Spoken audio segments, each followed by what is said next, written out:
সংবাদ সবাইকে স্বাগত জানাচ্ছি। আমি ফিরোজ তোহা। শুরুতেই সংবাদ শিরোনাম জানিয়ে দেব এই মুহূর্তে হাতে পাওয়া সর্বশেষ গুরুত্বপূর্ণ আপডেট বাংলা সংবাদ। শুরুতেই থাকছে বিএনপির স্থায়ী কমিটির সদস্য নজরুল ইসলাম খান বলেছেন, জিয়াউর রহমান জনগণের গণতন্ত্র কায়েমের কথা বলেছেন। প্রশাসনকে জনগণের কাছে নিয়ে যেতে গ্রাম সরকার গঠন করেছিলেন।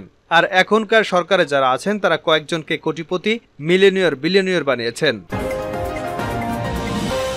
এবারে জানাবো, ভারতে পেঁয়াজের দাম বেড়েছে 50%। চাহিদা ও সরবরাহের মধ্যে সামঞ্জস্য না থাকার কারণে ভারতে দ্রুত পেঁয়াজের দাম বাড়ছে। বাজারের সরবরাহ কমে যাওয়ার কারণে 2 সপ্তাহে পেঁয়াজের দাম বেড়েছে 30 থেকে 50%। এছাড়া ঈদুল আজহার আগে চাহিদা বেড়ে যাওয়ার কারণে পেঁয়াজের দাম বেড়েছে বলে মনে করছেন ব্যবসায়ীরা। জানাবো, নেপাল থেকে আসছে বিদ্যুৎ, প্রতি ইউনিট 8 টাকা 17 পয়সা।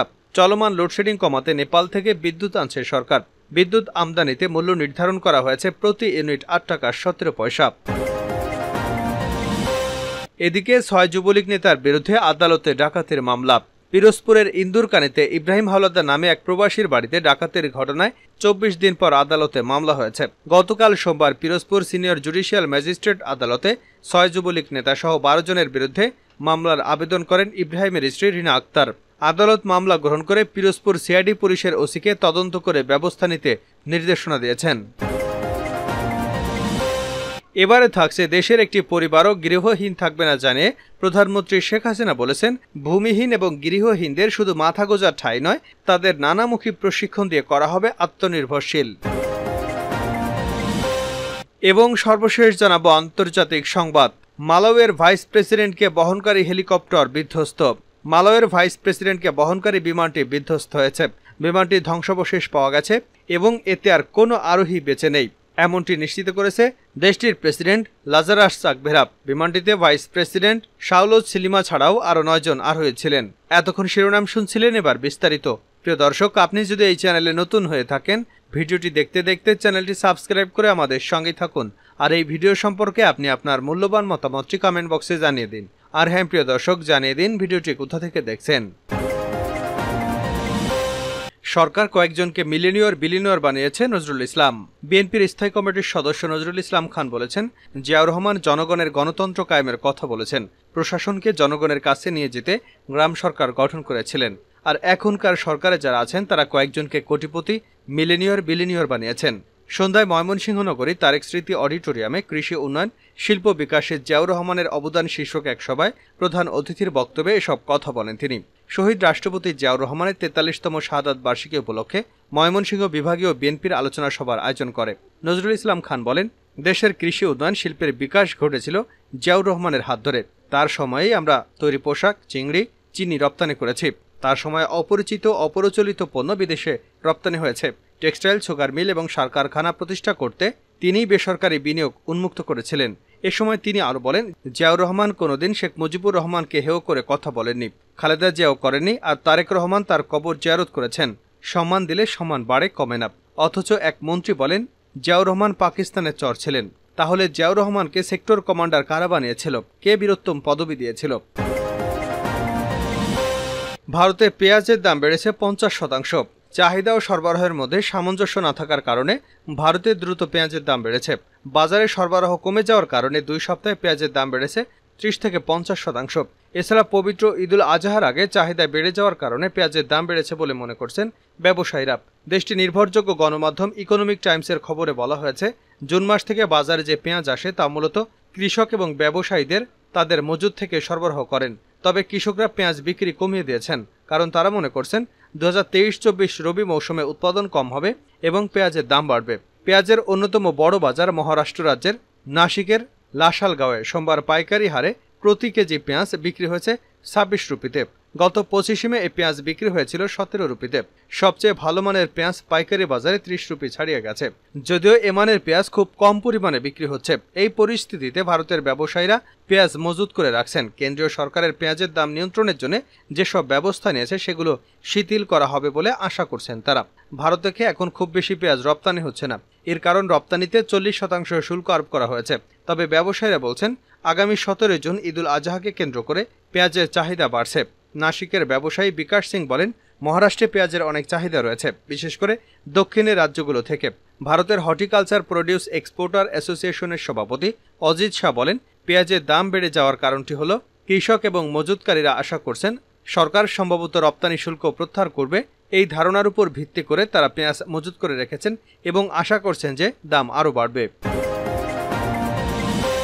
নেপাল থেকে আসছে বিদ্যুৎ, প্রতি ইউনিট ৮ টাকা ১৭ পয়সা। চলমান লোডশেডিং কমাতে নেপাল থেকে বিদ্যুৎ আনছে সরকার। বিদ্যুৎ আমদানিতে মূল্য নির্ধারণ করা হয়েছে প্রতি ইউনিট ৮ টাকা ১৭ পয়সা। সরকারি ক্রয় সংক্রান্ত মন্ত্রিসভা কমিটির বৈঠকে মঙ্গলবার নেপাল থেকে সরাসরি ক্রয় পদ্ধতিতে বিদ্যুৎ কেনার এই প্রস্তাব অনুমোদন করা হয়েছে। বৈঠকে পরবর্তী ব্রিফিংয়ে মন্ত্রিপরিষদের সমন্বয় এবং সংস্কার বিভাগের সচিব মাহমুদুল হোসেন খান বলেন, প্রতি ইউনিট ৮ টাকা ১৭ পয়সা নেগোসিয়েটেড প্রাইসে নেপাল থেকে বিদ্যুৎ কেনার অনুমোদন দেওয়া হয়েছে। প্রতি বছর আনুমানিক ১৩০ কোটি টাকা হিসেবে এই বিদ্যুৎ কিনতে ৫ বছরে খরচ হবে ৬৫০ কোটি টাকা। ভারতীয় গ্রিড ব্যবহার করে বাংলাদেশের কুষ্টিয়া এবং ভেড়ামারা হয়ে এই বিদ্যুৎ ঢুকবে। আরও ৬ বছর আগে নেপাল থেকে বিদ্যুৎ আমদানির আলোচনা শুরু করে বাংলাদেশ। সেই লক্ষ্যে ২০১৮ সালে একটি সমঝোতা স্মারক স্বাক্ষর করে এই দুই দেশ। নেপালের ওই বিদ্যুৎ ভারতীয় গ্রিড লাইন ব্যবহার করে আনতে হবে বলে এ বিষয়ে ত্রিপক্ষীয় আলোচনা চলছিল এতদিন। গত ৭ ডিসেম্বর নেপাল থেকে সরাসরি ক্রয় পদ্ধতিতে ভারত হয়ে জলবিদ্যুৎ আমদানির একটি প্রস্তাব অনুমোদন পায় অর্থনৈতিক বিষয় সংক্রান্ত মন্ত্রিসভা কমিটিতে। এবার অনুমোদন দিল সরকারি ক্রয় কমিটি। তিনি জানান, প্রতি কিলোওয়াট বিদ্যুতের জন্য ভারতীয় ট্রেড মার্জিন হবে ০.0595 রুপি। প্রতি ইউনিট এনার্জি মূল্য ৬.৪০ ইউএস সেন্ট। ট্রান্সমিশন চার্জটা এখনো ফাইনাল হয়নি।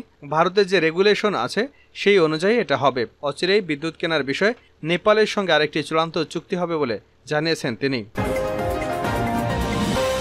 ৬ যুবলীগ নেতার বিরুদ্ধে আদালতে ডাকাতির মামলা।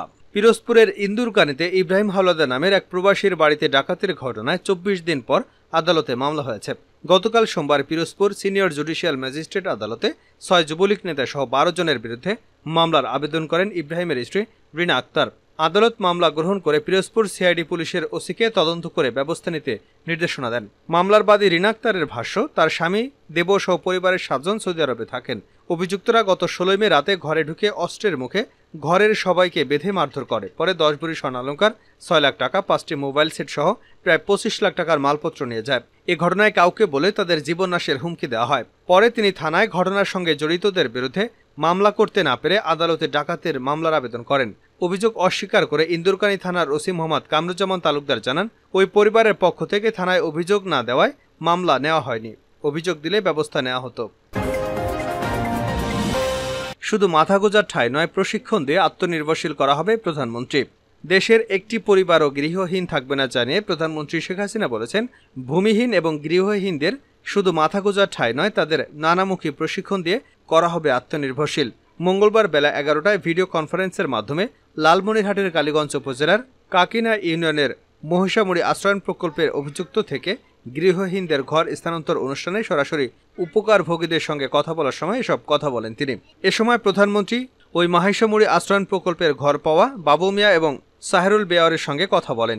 কথা বলার এক পর্যায়ে ঘর পাওয়া উপকারভোগীর সাথে প্রধানমন্ত্রীও আবেগাপ্লুত হয়ে যান। গৃহ এবং জমি হস্তান্তর অনুষ্ঠানে উপস্থিত ছিলেন লালমনিরহাট জেলা প্রশাসক মোহাম্মদ উল্লার সভাপতিত্বে লালমনিরহাট ৩ আসনের সংসদ সদস্য অ্যাডভোকেট মতিউর রহমান। শেষ করছি আন্তর্জাতিক সংবাদ দিয়ে। মালাউইয়ের ভাইস প্রেসিডেন্টকে বহনকারী হেলিকপ্টার বিধ্বস্ত। মালাউইয়ের ভাইস প্রেসিডেন্টকে বহনকারী হেলিকপ্টার বিধ্বস্ত হয়েছে। বিমানটির ধ্বংসাবশেষ পাওয়া গেছে এবং এতে আর কোনো আরোহী বেঁচে নেই বলে নিশ্চিত করেছেন দেশটির প্রেসিডেন্ট লাজারাস চাকোভেরা। বিমানটিতে ভাইস প্রেসিডেন্ট সাউলো চিলিমা ছাড়াও আরও ৯ জন আরোহী ছিলেন। সোমবার রাজধানীর লিলংয়ে থেকে উড্ডয়ন করে উত্তরাঞ্চলের জুজু প্রদেশে যাওয়ার পথে বিমানটি নিখোঁজ হয়। সেনাবাহিনী ধারণা করছিল বিমানটি দেশের উত্তরাঞ্চলের চিকানগাওয়া জঙ্গলে বিধ্বস্ত হয়ে থাকতে পারে। মঙ্গলবার এক সংবাদ ব্রিফিংয়ে প্রেসিডেন্ট চাকোভেরা বলেন, মালাউ প্রতিরক্ষা বাহিনীর কমান্ডার তাকে জানিয়েছেন অনুসন্ধান এবং উদ্ধার অভিযান শেষ হয়েছে এবং বিমানটি পাওয়া গেছে। তিনি আরও বলেন, আমি গভীর দুঃখের সঙ্গে জানাচ্ছি বিমানটি বিধ্বস্ত হয়েছে এবং এতে আর কোনো আরোহী বেঁচে নেই। তিনি বলেন, উদ্ধারকারী দল বিমানটিকে সম্পূর্ণ ধ্বংসপ্রাপ্ত অবস্থায় খুঁজে পেয়েছে। এর আগে মালাউইয়ের প্রেসিডেন্টের দপ্তর মন্ত্রিসভার বিবৃতিতে জানানো হয়েছিল, ভাইস প্রেসিডেন্টকে বহনকারী বিমানটি রাজধানীর লিলংয়ে থেকে উত্তরাঞ্চলের জুজু প্রদেশে যাওয়ার পথে নিখোঁজ হয়। বিমানটি খুঁজে বের করার জন্য অভিযান চালানো হচ্ছে। নিখোঁজ বিমানটি একটি সামরিক বিমান। এটি সোমবার সকাল ৯:১৯টার দিকে রাজধানীর লিলং থেকে উড্ডয়ন করে। স্থানীয় সময় সকাল ১০টার দিকে দেশের উত্তরে জুজু আন্তর্জাতিক বিমানবন্দরে বিমানটি অবতরণের কথা ছিল, কিন্তু তা সেখানে পৌঁছায়নি।